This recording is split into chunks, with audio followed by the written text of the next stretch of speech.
Nah, baik Bapak Ibu, sebelum melanjutkan tentang materi hari ini yaitu tentang konsep Karnus pada sel abnormal, eh, saya sampaikan dulu bahwa mempelajari sel abnormal itu lebih sulit dibandingkan pada penyakit degeneratif. Jadi ada baiknya nanti kalau seandainya Bapak Ibu eh, agak sulit menerima apa yang akan saya sampaikan pada materi ini, maka saya harapkan Bapak Ibu bisa melihat lagi, mempelajari lagi video pada FGD tentang konsep Karnus pada penyakit degeneratif, begitu. Karena pada video ini saya tidak lagi mengulang dasar dari metabolisme tingkat sel dari makanan kita sampai ke pembangkitan energi yang sempat kami review ya, kami sampaikan secara garis besar itu di video sebelumnya.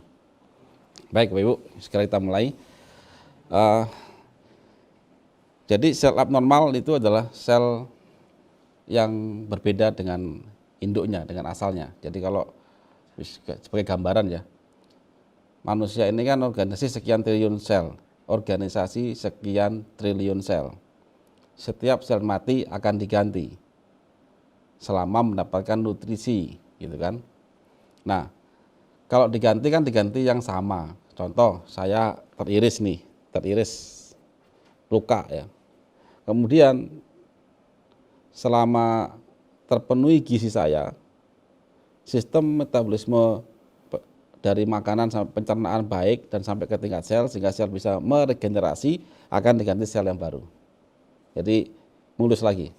Tapi kalau seandainya kita luka, kemudian jalan proses metabolisme penggantian sel, mitosisnya terjadi, tetapi diganti dengan sel yang berbeda. Taruhlah tumbuh keloid. Ya. Nah itu sel abnormal. Nah dari situlah kita ambil definisi sel abnormal. Jadi mulai dari keloid, tumor, cancer, dan lain sebagainya. Oke, jadi itu overview-nya ya secara singkat. Kemudian coba kita lihat mereka-mereka yang sudah menerapkan konsep Karnus. Saya hanya tampilkan mungkin di video kali ini hanya mungkin totalnya ada 4 orang yang kami tampilkan, tetapi di data kami yang ditangani oleh para pendekar kami, yaitu mereka yang sudah mempelajari konsep Karnus dan menerapkannya di terapis dan dokter kami, sudah banyak sekali yang sembuh sejak tahun 2017 sampai sekarang. Contohnya Mutiara Sari ya. Ini memang yang kita awasi dan langsung di bawah kami langsung official sejak tahun 2017.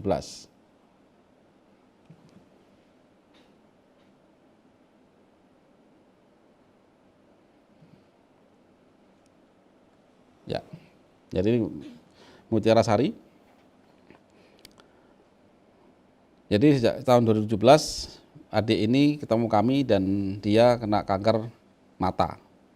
Kondisinya sudah sangat lumayan parah waktu itu. Orang tua adik Mutiara Sari sudah pasrah. Singkat cerita, kami terapkan konsep Karnus. Alhamdulillah dia sampai sekarang sehat. Dan para alumni atau para peserta kuliah konsep Karnus sudah pasti akan ketemu sama Mutiara Sari. Terakhir kita adakan kuliah konsep Karnus bulan Februari tahun 2020 kalau nggak salah. Kemudian Safa, kanker otak ya. Demikian juga ketemu kami tahun 2017. Sepertiga otak Safa itu kena cancer. Kondisi Safa waktu itu mata sebelah, saya lupa kanan atau kiri ya, sudah hampir buta. Yang sebelah kanannya tinggal jarak sekian meter. Ditambah pusing dan sebagainya. Kemudian sempat operasi sekali, namun tidak kemoterapi. Karena sang ibunda Safa ini sangat takut. Kebetulan pada waktu itu ada sekian orang ya, ada mungkin 3 orang atau 4 orang yang melakukan operasi, yang 3 itu lanjut kemoterapi tapi meninggal semuanya. Akhirnya ibunda Safa tidak berani untuk kemoterapi. Akhirnya ketemu kami, alhamdulillah Safa sampai sekarang sehat, bisa sekolah normal ya, matanya sudah bisa melihat lagi, dan para peserta kuliah konsep karnus semua angkatan dari angkatan 1 sampai angkatan 5 terakhir kemarin ketemu dengan SAFA ya. Oke, kalau gitu kita langsung ke apa itu sel abnormal. Sel abnormal adalah sel yang tidak normal dan pertumbuhannya tidak terkendali. Seperti kanker, tumor, kista, miom, dan lain-lain.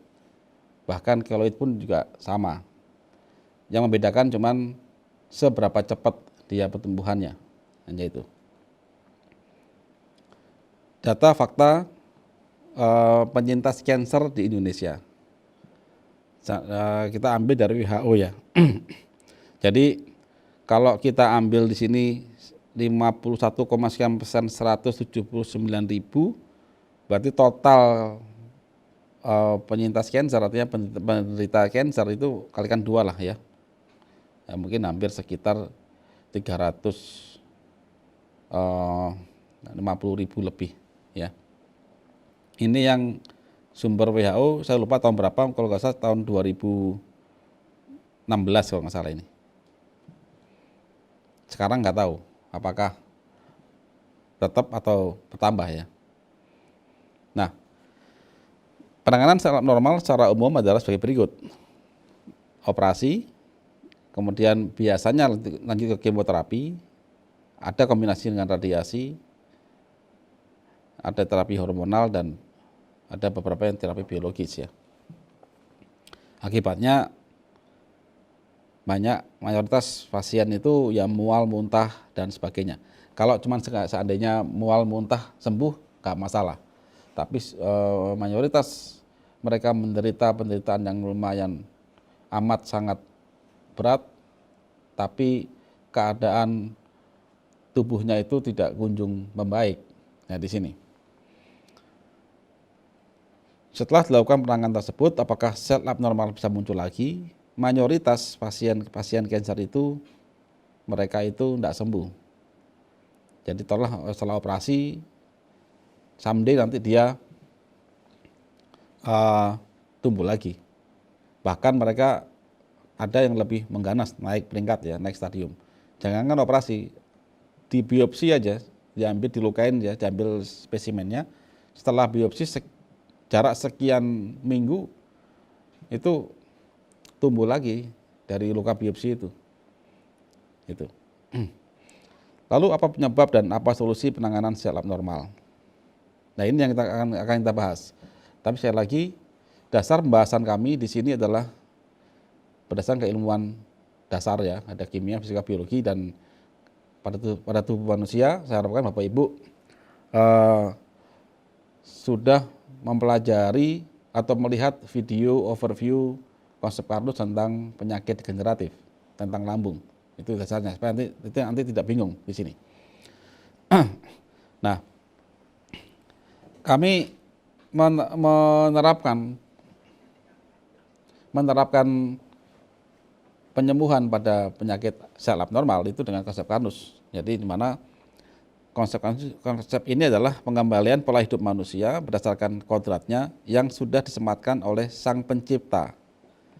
Mulai dari aktivitas sel sampai aktivitas tubuh manusia. Di sini kami yakini bahwa segala ciptaan yang semua ciptaan Allah beserta semua algoritmanya, semua tata caranya, semua undang-undangnya itu sudah sempurna. Dan apabila di situ ada sesuatu yang penyimpangan, berarti ada pelanggaran dari semua ketetapan, dan itu mayoritas itu kita yang melakukan. Oleh karena itu kalau kita mengembalikannya, nanti kita mencari kesembuhan, tolak kanker, penyembuhan, maka kita harus tahu bagaimana algoritma itu dan kita berupaya untuk mengembalikannya. Inilah yang kita baca di konsep karnus. Jadi saya ulang lagi, manusia adalah organisasi sekian triliun sel. Jumlahnya banyak sekali, organisasi. Sel yang sama membentuk jaringan, kemudian organ, ya, kemudian sistem dan tubuh manusia. Nah sekarang begini Bapak Ibu, manusia itu terdiri sekian triliun sel, membentuk organ, punya fungsi mereka tuh bekerja, otomatis mereka bisa mati. Entah matinya itu mati umurnya karena umur ya, atau memang karena sesuatu hal, entah ada perlukaan, kebentur dan sebagainya, atau memang kelaparan. 3 ini. Tapi apapun itu, Allah sudah membuat suatu skema bahwa setiap sel mati akan diganti. Itu kan, setiap sel mati akan diganti. Kalau kita bisa mengganti dia tepat waktu, maka insya Allah kita nggak akan sakit. Tidak akan pernah sakit degeneratif, diabetes, hipertensi dan sebagainya. Tidak ada itu, insya Allah ya. Tapi kalau sel itu diganti, tetapi dengan resep yang berbeda, maka terjadilah sel abnormal ini. Itu. Jadi kalau begitu ada sel abnormal satu saja, dia berubah, maka bentuk jaringan abnormal, organ abnormal sudah. Oke, manusia akan sakit, tumor, kanker dan lain-lain. Tingkat keparahannya tergantung di mana letak pertumbuhan sel abnormal tadi, apakah itu di payudara, dia benjol, atau di dalam paru-paru, itu kan. Kalau di kulit gini dia keluar nggak apa-apa, nggak ada yang neken. Di dalam organ kan menekan organ, apalagi ada pendarahan dalam. Nah ini yang potensi membunuh manusia. Nah ini gambarannya sel abnormal itu dan sel normal dan sel abnormal. Kalau sel normal dia pembelahannya itu teratur ya, dikendalikan, karena bayangkan kita ini sekian triliun sel. Anggap aja negara kita lah. Negara kita itu 270 juta manusia. Masih ingat nggak program KB dulu? Bagaimana untuk mengupayakan suatu daerah untuk ada angka kelahirannya itu diatur pemerintah. Sama juga dengan sel. Sel itu kelahirannya, mitosisnya juga diatur, dia ngatur, gitu kan. Oh, kamu hanya boleh 1 dari 2, gitu kan. Jumlahnya jika berlebih maka itu akan dikendalikan sendiri oleh tubuh. Nah, kalau pada sel abnormal itu tidak terkendali dia pertumbuhannya dan berubah sifat. Ini berarti kalau sel normal itu dia tidak mudah pendarahan misalkan ya, bentuknya teratur, kelahirannya pun teratur, 1 jadi 2, 2 jadi 4 gitu kan. Kalau sel abnormal dia enggak, dia berubah semua sudah. Dari bentuknya dia berubah seperti ini. Ini kita gambarkan bergerigi gitu ya. Kemudian 1 jadi langsung beranak pinak cepat ya. Kayak apa? Saya kalau lihat dari jaringan begini saya ingat itu ya, ingat MLM ini. 1, 2, 2, 4 dan kayak binary kayaknya ini ya. Nah, jadi serentak itu ya. Terjadi juga di dalam cancer atau subnormal ya. Oke. Sekarang kita lihat perbedaannya dan persamaannya. Sel normal dan sel abnormal. Oke, kita ada 3 parameter. 1 nutrisi, hidup, regenerasi dan inisiator ya. Oke. Pada aspek nutrisi, sel normal butuh nutrisi, dia butuh hidup. Kalau sel abnormal butuh juga, dia rakus teman. Nah ini, dia rakus, butuh banyak, gitu, karena dia pertumbuhannya banyak. Kemudian hidup, apakah hidup? Sel normal tumbuh dan berkembang. Sel abnormal tumbuhnya cepat dan berkembang cepat. Nah ini, regenerasi bagaimana? Regenerasinya ya normal, artinya dia tidak berubah sifatnya. Kalau sel jantung mati ya tumbuh sel jantung yang baru. Kalau sel abnormal melahirkan sifat dan karakter berbeda dari sel asalnya. Contoh, sel payudara mati, kemudian ada yang merubah sifatnya sehingga timbullah benjolan atau tumor payudara.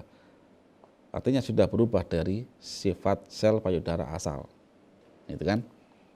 Kemudian gimana inisiator oksidatif? Kalau sel normal tidak terinisiasi. Kalau sel abnormal terinisiasi sehingga dia berubah. Nah ini.